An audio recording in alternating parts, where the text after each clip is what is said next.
Hello students, आज हम लोग बात करेंगे फलन यानी फंक्शन के बारे में।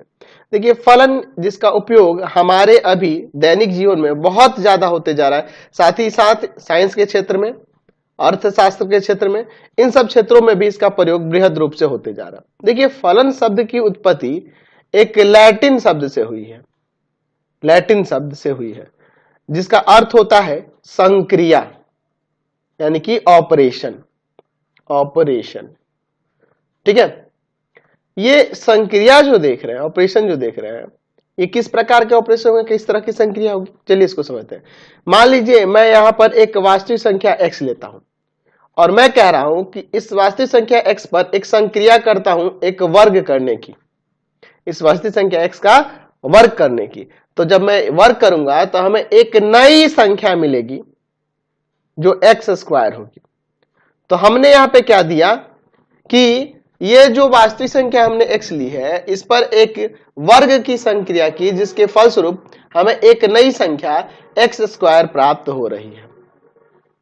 तो यहां पे हम लोग कह सकते हैं कि संक्रिया, या फिर आप कह सकते हैं कि फलन एक नियम के रूप में माना जाता है। एक नियम होगा, है ना, एक लॉ होगा, जिसके तहत क्या होगा कि एक दिए हुए अवयव से हम लोग कोई संक्रिया कर एक नियम के द्वारा हम लोग क्या करेंगे, एक नया अवयव उत्पन्न करते हैं।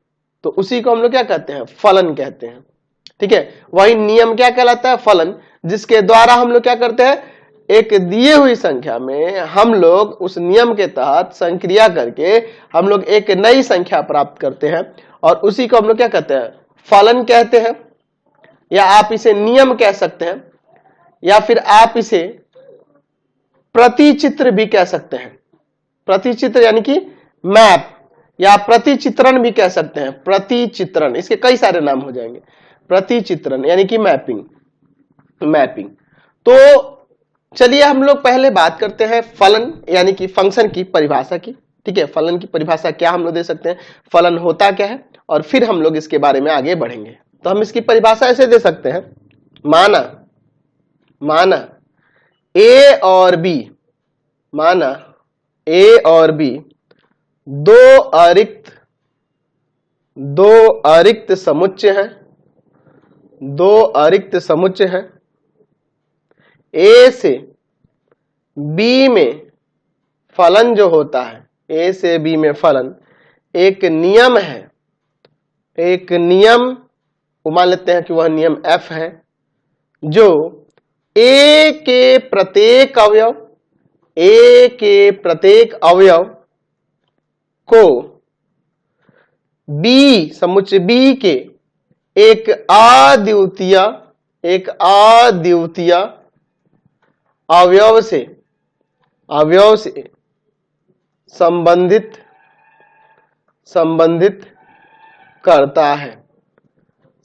करता है। देखिए क्या कह रहा है कि ए और बी दो अरिक्त समुच्चय दिए होने चाहिए, दोनों क्या होने चाहिए, अरिक्त समुच्चय होने चाहिए। और अरिक्त समुच्चय हो तो ए से बी में फलन जो होता है एक नियम होता है, जैसे कि मैंने पहले भी आपको बताया, एक नियम होता है। वह नियम मान लेते हैं कि एफ है, जो क्या करता है कि ए के प्रत्येक अवयव यानी कि समुच्चय में जितने भी अवयव होंगे उन सभी को बी के एक अद्वितीय अवयव से संबंधित करता है, उनके साथ रिलेट करता है, ठीक है। तो हम लोग उस f को क्या कहेंगे, फलन कहेंगे। उस f को हम लोग क्या कहने लगेंगे, फलन कहने लगेंगे। चलिए तो इसको हम लोग एक एग्जांपल से समझते हैं। मान लीजिए मैं यहां पर ए सेट लेता हूं जिसमें एलिमेंट है 1 2 3 4, बी सेट जिसमें एलिमेंट मैं ले लेता हूं ए बी सी। मैं यहां पर क्या करता हूं, यहां पर ऐसे तीरा रेखा द्वारा दर्शाता हूं। सेट ए हो गया और ये सेट बी हो गया। यहाँ पे देखिए ये सेट ए और यहाँ पे सेट बी। इसमें एलिमेंट है 1 2 3 4। इसमें एलिमेंट है आपके पास ए बी और ये सी। मैं देखिए इसमें एरो डायग्राम इस तरह से बना लेता हूं। मान लीजिए 1 ए से रिलेट होता है, 2 ए के साथ रिलेट होता है, 3 बी के साथ और 4 सी के साथ, ठीक है। अब देखिए यहां पर हम लोग क्या देख रहे हैं, मान लेते हैं कि यह नियम f के तहत ये हो रहा है। अब वो कोई भी नियम हो सकता है, मान लीजिए वो नियम क्या है, f है। हम देख रहे हैं कि ये दोनों के दोनों समुच्चय अरिक्त हैं, ए और बी क्या है, अरिक्त समुच्चय है, इसमें कोई ना कोई एलिमेंट है, तो कंडीशन फॉलो कर रहा है। तो एफ ए से बी में एक नियम होता है, ए से बी में एक नियम होता है, जो ए के प्रत्येक अवयव, देखिए ए का हर एक अवयव यहाँ पे, इसमें जितने भी अवयव हैं सभी के सभी क्या होंगे, यहाँ पर प्रत्येक अवयव जो है बी के एक अद्वितीय, एक यूनिक एलिमेंट के साथ संबंधित हुए। देख लीजिए 1 ए के साथ है, 2 ए के साथ है, 3 बी के साथ है और 4 सी के साथ है। तो इसको हम लोग क्या कहेंगे, ये फलन है। आप कहोगे कि सर 1 और 2 एक ही के साथ रिलेट है, इससे कोई दिक्कत नहीं है। अरे ये 1 ए के साथ रिलेट है, 2 ए के साथ रिलेट है, तो ये एक अद्वितीय अवयव के साथ रिलेट हो रहा है ना जी, एक यूनिक एलिमेंट के साथ रिलेट हो रहा है ना जी, बिल्कुल, तो ये आपका फलन है। अब यही कोई एक एलिमेंट दो के साथ रिलेट होगा तो वो यूनिक नहीं होगा ना, वो एक अवयव के दो भिन्न भिन्न प्रतिबिंब हो जाएंगे, तो वो गलत हो जाएगा, ठीक है, वो गलत हो जाएगा। तो देखिए ए से बी में आ जा रहा है, तो ए के हर, यहां पे देख लीजिए हमें एफ जो मिल रहा है, एक फंक्शन मिल रहा है, वो क्या कर रहा है कि ए के हर एक अवयव को बी के एक यूनिक एलिमेंट के साथ रिलेट कर रहा है। कैसे, 1a 2a 3b और यहां पर 4c। तो इसमें यहां पर देख रहे हैं कि 1a के साथ रिलेटेड है, तो 1 का ए जो होगा प्रतिबिंब कहलाएगा। क्या कहलाएगा, प्रतिबिंब कहलाएगा। इसको हम लोग इसका प्रतिबिंब कहेंगे, इमेज कहेंगे, ठीक है। और 1 को ए का प्री इमेज कहेंगे, पूर्व प्रतिबिंब कहेंगे, पूर्व प्रतिबिंब कहेंगे, यानी कि प्री इमेज कहा जाता है, प्री इमेज कहा जाता है, ठीक है। यानी कहने का मतलब है कि अगर x रिलेट हो y के साथ, तो किसी फंक्शन में, तो y को हम लोग x का इमेज कहेंगे और x को हम लोग y का प्री इमेज कहेंगे। ये चीज ध्यान रखना, अगर किसी फलन में x y के साथ रिलेट हो तो इस तरह से आपको ध्यान रखना होगा। अब देखिए मैं यहां पर एक और एग्जांपल लेता हूं, मान लीजिए फलन को समझाने के लिए मैं एक और एग्जांपल लेता हूं। मैं यहां पे सेट ए ले लेता हूं जिसमें एलिमेंट है -2 -1 0 1 2। मैं सेट बी ले लेता हूं, इसमें एलिमेंट है 0 1 और 4। मैं यहां पर सेट ए को यहां पे दिखा देता हूं और इधर सेट बी को ले लेता हूं, ठीक है। चलिए अब इसके बाद देखिए सेट ए और ये सेट बी, इसके एलिमेंट है -2 -1 0 1 और ये 2।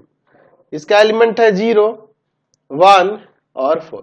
देखिए अब इस तरह से मिलाते हैं हम लोग, -2 मिला देता हूं मैं 4 के साथ, -1 मिला देता हूं 1 के साथ, 0 मिला देता हूं 0 के साथ, रिलेट कर देता हूं, 1 को 1 के साथ रिलेट करता हूं और 2 को 4 के साथ रिलेट करता हूं, ठीक है।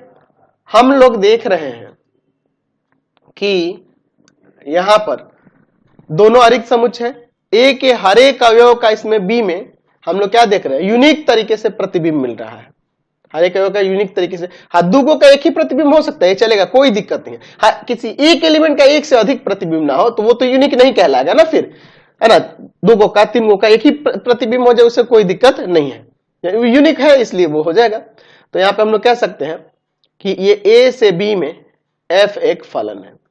अच्छा, मैंने बताया कि किसी नियम के तहत होता है। अगर हम लोग इसमें नियम को देखें तो हम लोग यहाँ पे देख सकते हैं कि ये एफ एक्स, इस तरह से इसमें वेरिएबल ले लेते हैं और इसे मैं लिख देता हूं x², और जहां पे x बिलोंग करेगा सेट ए से, ऐसे हम लोग इसको दिखा सकते हैं कि नहीं। तो ये जो देख रहे हैं ये आपका ये फंक्शन हो गया, फंक्शन, ये देख लीजिए आप x की जगह इसमें सेट ए का एलिमेंट -2 रखेंगे तो -2 का स्क्वायर 4 मिलेगा, -1 रखेंगे -1 का स्क्वायर प्लस का 1 मिलेगा, तो इसलिए -1 1 के साथ रिलेट है।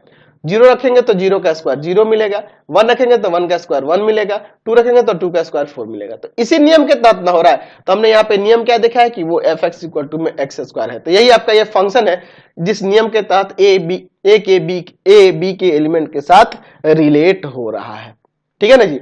तो अगर हम लोग इसमें देखें, इसको आप ऐसे भी लिख सकते हैं, f = में -2 4 -1 1 0 0 1 1 और 2 4।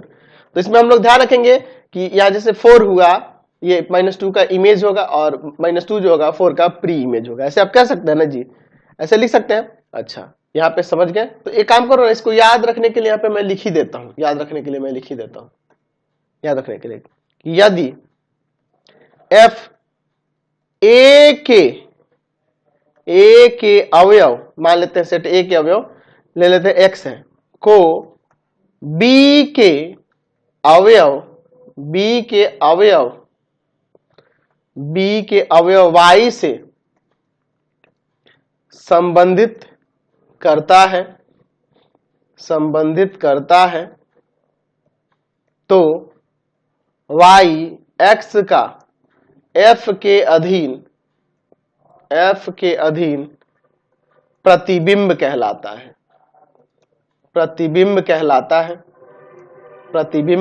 है। और यहां पे लिख सकते हैं कि यहां एक्स को वाई का पूर्व प्रतिबिंब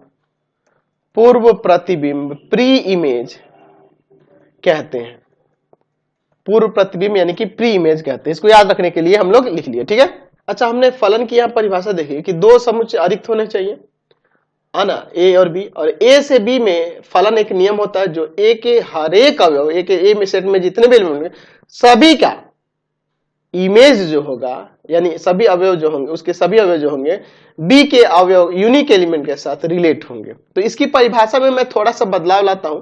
हम लोग इसकी परिभाषा कुछ इस तरह से देखते हैं, ये आपको सरल में परिभाषा बताने वाला हूं। अच्छा, यहां पे लिख सकते हैं कि किसी नियम एफ के ए से बी में फलन होने के लिए हमें किन किन बातों का ध्यान देना होता है, चलिए देख लेते हैं। किसी नियम एफ के ए से बी में फलन होने के लिए किन किन बातों का ध्यान देना होता है? तो पहले तो मैंने बोला कि दोनों अरिक्त समुच्चय होना चाहिए, तो ए और बी पहले तो अरिक्त हो, ए और बी अरिक्त समुच्चय होना चाहिए, दोनों अरिक्त समुच्चय होना चाहिए। अच्छा, दूसरी बात यहां देखें कि ए का प्रत्येक अवयव का प्रतिबिंब होना चाहिए, है ना जी। लिख सकते हैं कि ए के प्रत्येक अवयव का एफ के अधीन, नियम एफ के अधीन समुच्चय बी में प्रतिबिंब मिलना चाहिए। यानी सेट ए में जितने भी अवयव होंगे उन सभी का प्रतिबिंब हमें नियम एफ के अधीन सेट बी में मिलना चाहिए। अच्छा, यहां पे मैंने बताया कि वो प्रतिबिंब कैसा होना चाहिए, अद्वितीय अवयव के साथ संबंधित होना चाहिए। यानी सेट ए के जितने भी अवयव होंगे वो बी के अद्वितीय यूनिक एलिमेंट के साथ संबंधित होना चाहिए। यानी इसको आप सरल भाषा में कह सकते हैं ऐसे, ए के प्रत्येक अवयव एफ नियम एफ के अधीन बी में उसका प्रतिबिंब तो मिलेगा ही, साथ ही यहाँ पे लिख सकते हैं कि ए के यूनिक होने के कारण मैं ये लिख रहा हूं, ए के किसी अवयव का प्रतिबिंब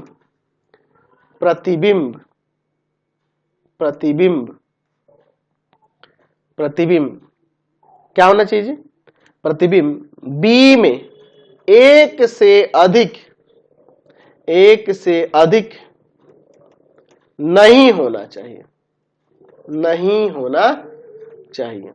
बात को समझे ना जी।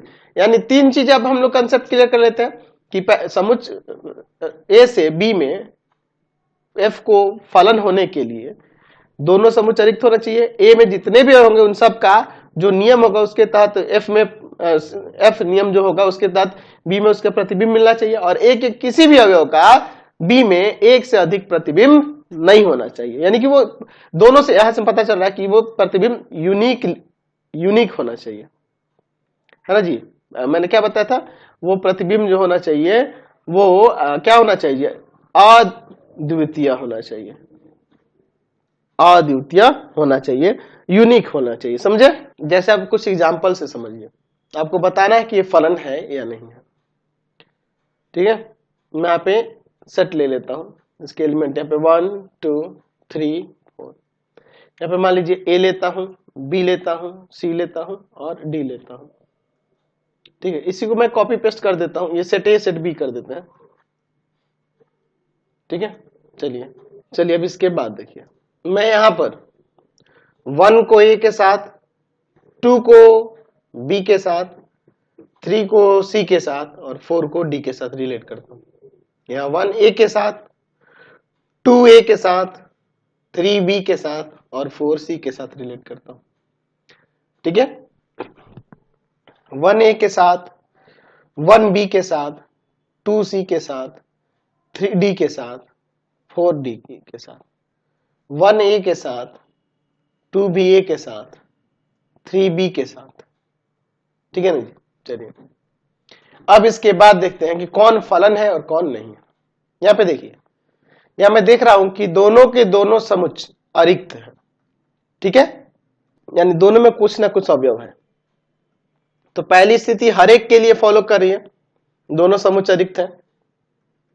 अच्छा, इसमें समुच्चय के सभी अवयवों का प्रतिबिंब इसमें मिल रहा है, ये भी ठीक है।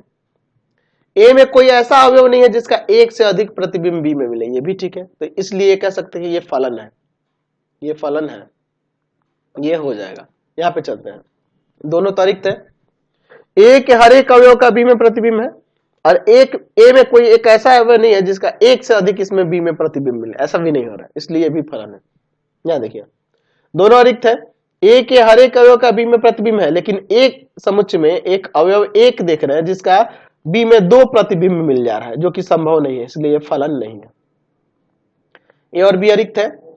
एक अवयव 4 का इसमें प्रतिबिंब नहीं मिल रहा है। तो मैंने बताया कि जितने सेट ए में अवयव होंगे सबका प्रतिबिंब होना चाहिए, तो ये तो कंडीशन फॉलो नहीं कर रहा है, इसलिए ये भी आपका फलन नहीं है। फलन होने के लिए 3 बातों पर ध्यान देना, समुच्चय अरिक्त होने चाहिए।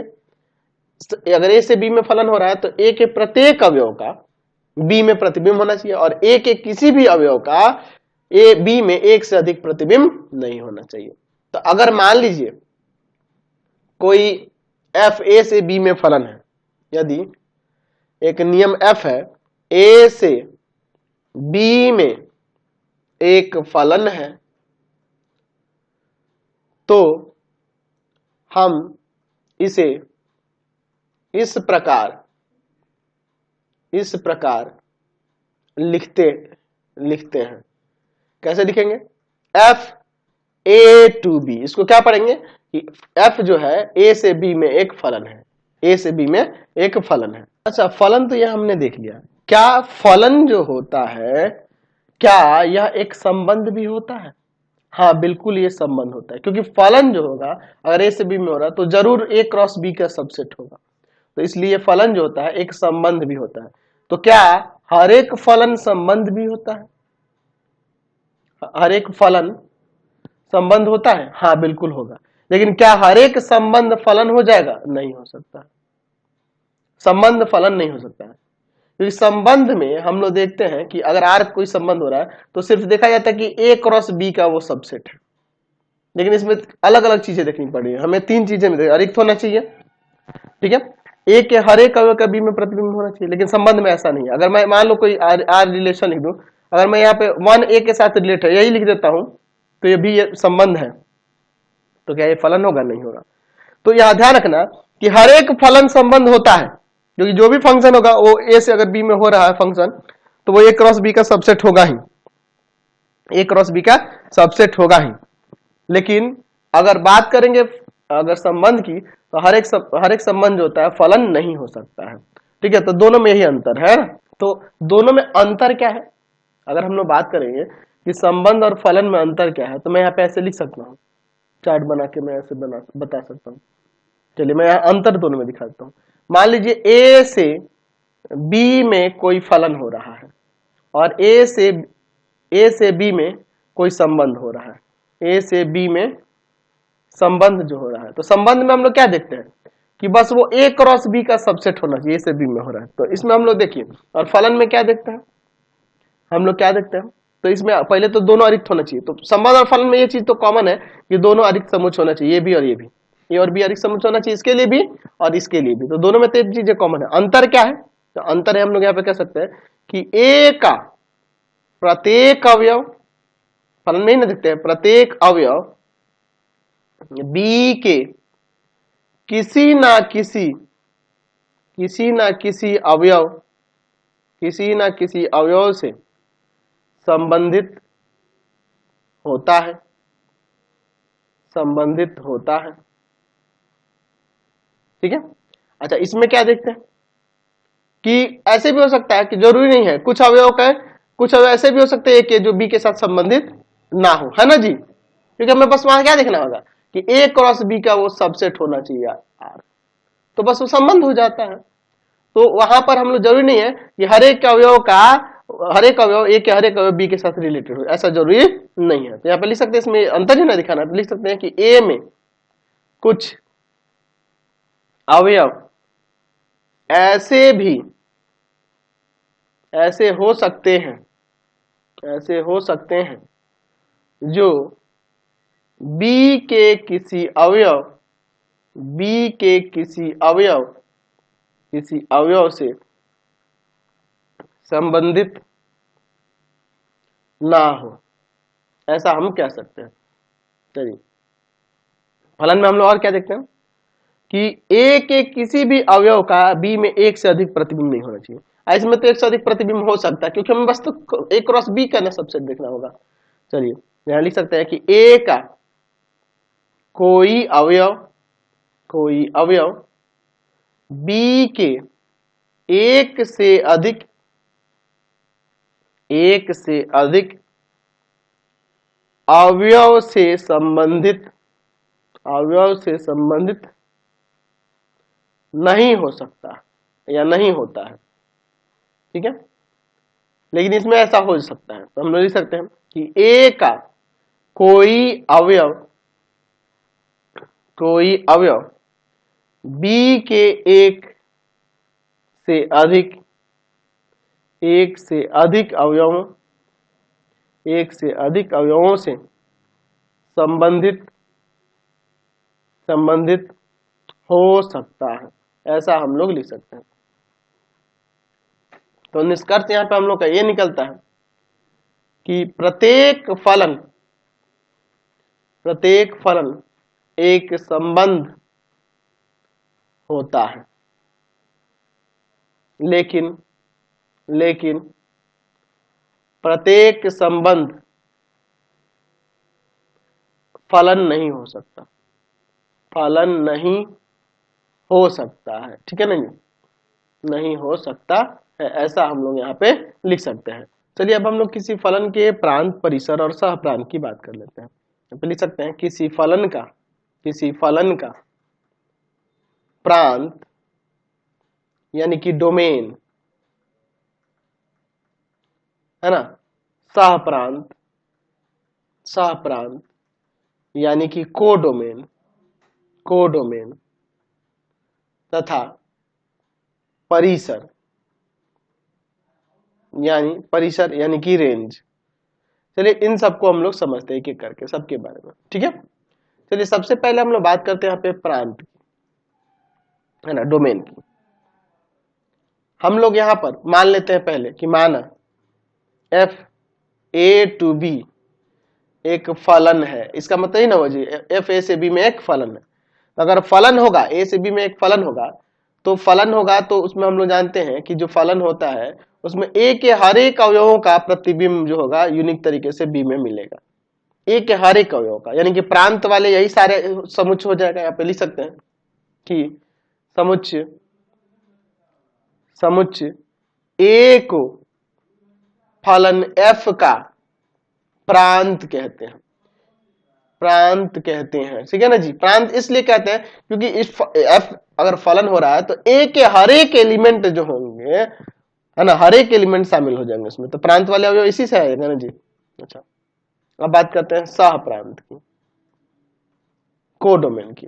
तो कोडोमेन जो होता है पूरा होल सेट बी, क्योंकि जो भी मिलेंगे फलन के मान, जो भी मिलेंगे वो किससे मिलेंगे, बी से ही मिलेंगे, और यही बी आपका कोडोमेन होता है। क्या लिख सकते हैं कि समुच्चय बी को, समुच्चय बी को फलन एफ का सह प्रांत कहते हैं, सह प्रांत कहते हैं, कोडोमेन कहते हैं। अब बात करते हैं इसके परिसर की, परिसर क्या होता है, रेंज क्या होता है। तो हम इसकी परिभाषा ऐसे दे सकते हैं कि यहां पे लिख सकते हैं कि फलन एफ के अधीन, फलन f के अधीन, नियम f के अधीन जितने भी a के सभी अवयव रखेंगे ना जी, एक एक करके, तो सभी अवयव फंक्शन रखेंगे तो फंक्शन का जो मान मिलेगा वो सभी मान का समुच्चय जो होगा वो किससे मिले, वो सभी मानों का समुच्चय जो होगा वो क्या होगा, वही कहलाएगा परिसर। और वो परिसर जो होता है, उस परिसर वाले सारे एलिमेंट इसके सहप्रांत से मिलते हैं, यानी कि परिसर वाले एलिमेंट जो होते हैं वो सहप्रांत से मिलते हैं। कि परिसर जो होता है सहप्रांत का क्या होता है, सबसेट होता है। यहाँ पर लिख सकते हैं कि फलन f के अधीन a के सभी अवयवों के प्रतिबिंब को फलन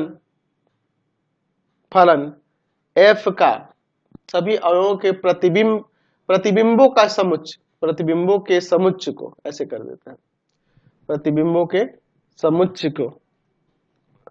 को f का, फलन f का परिसर, या आप कह सकते हैं इसका परास कहते हैं, ठीक है ना जी, रेंज कहते हैं। समझ गए? चलिए, यानी कि अगर f a से b में फलन है तो ये a जो हो गया प्रांत हो गया, b जो हो गया सह प्रांत हो गया, और परिसर क्या होगा, तो परिसर फंक्शन में a वाले एलिमेंट रखेंगे तो हमें f a मिलेगा, तो f a को ही हम लोग परिसर कहेंगे। आप इसे ऐसे भी लिख सकते हैं, रेंज ऑफ फंक्शन, जो क्या होगा इसमें f x जब x बिलोंग्स टू, यानी कि x के जगह क्या किससे बिलोंग करेगा, x a से बिलोंग करेगा, फॉर ऑल लिख देते हैं, for all x belongs to, यानी कि एक a समुच्चय के, यानी इसके प्रांत के सभी अवयवों को एक एक करके जब रखेंगे और जो फंक्शन के मान आएंगे उनका समुच्चय जो होगा वह क्या कहलाता है, परिसर कहलाता है। और ये परिसर जो होगा, रेंज जो होगा किसी फंक्शन का, वो सारे रेंज जो होते हैं वो किससे मिलते हैं, इसके कोडोमेन से, यानी कि ये कोडोमेन का सबसेट होता है। रेंज जो होता है किसी फलन का वह कोडोमेन का सबसेट होता है। चलिए अब इसको एक एग्जांपल से भी यहां देख लेते हैं। मान लीजिए सेट A है जिसमें एलिमेंट है 1 2 3 4, B है जिसमें एलिमेंट है A B C D। चलिए मैं इसको तीर आरेख द्वारा यहां पे दर्शाता हूं, ठीक है। सेट A हो जाएगा, सेट B हो जाएगा, ठीक है। तो मैं यहां पर एक फलन दर्शाऊंगा, ठीक है।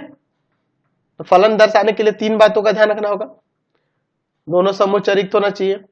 अगर A से B में फलन होता है, A के हर एक अवयव का B में प्रतिबिंब मिलना चाहिए, और कोई एक ऐसा अवयव ना हो जिसका एक से अधिक प्रतिबिंब इसमें मिले, ठीक है ना जी।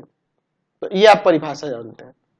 तो यहां देखिए, तो ये तीनों को फॉलो कर रहा है, इसलिए f A से B में एक फलन है।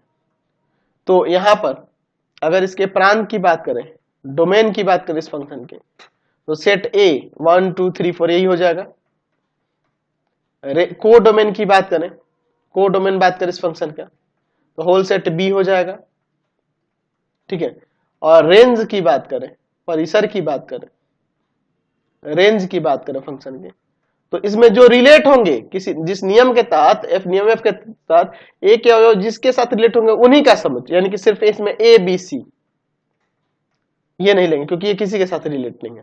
तो हमने देख रहे हैं ये इसका सबसेट है कि नहीं, तो इसलिए मैंने पहले ही बताया है कि रेंज जो होता है किसी फलन का वह सबसेट होता है कोडोमेन के, कोडोमेन का सबसेट होता है। समझ गए? फिलहाल यहां से हम लोग इसके कंसेप्ट के बारे में समझ लिए, फलन क्या होते हैं सब जान लीजिए। आज की क्लास में इतना ही रहने देते हैं, नेक्स्ट वीडियो में आगे देखेंगे। आपको हमारे 3 चैनलों को सब्सक्राइब करना होगा। पहला है path finder classes Chhapra, path finder classes Chhapra. दूसरा है आपके पास भारती भवन, भारती भवन रविकांत सर, रविकांत सर। और तीसरा चैनल है Ravikant sir, Ravikant sir RD Sharma solution, RD Sharma solution. तीनों चैनलों को सब्सक्राइब कर लेंगे। इससे रिलेटेड वीडियो के लिए सीधे डिस्क्रिप्शन में, इससे रिलेटेड नोट्स के लिए गूगल पे जाकर सर्च करेंगे www.ravikantsir.in, और यहाँ जाकर आप सभी क्लासेस के नोट्स उनके पीडीएफ को डाउनलोड कर सकते हैं, पढ़ सकते हैं। इंस्टाग्राम और फेसबुक पे जाकर पाथफाइंडर क्लासेस छपरा को लाइक एंड फॉलो करना नहीं भूलेंगे। Thanks for watching the video. Comment करके जरूर बताएं कि हमारे चैनल की वीडियोज आप सभी को कैसे लगता है। Thanks for watching.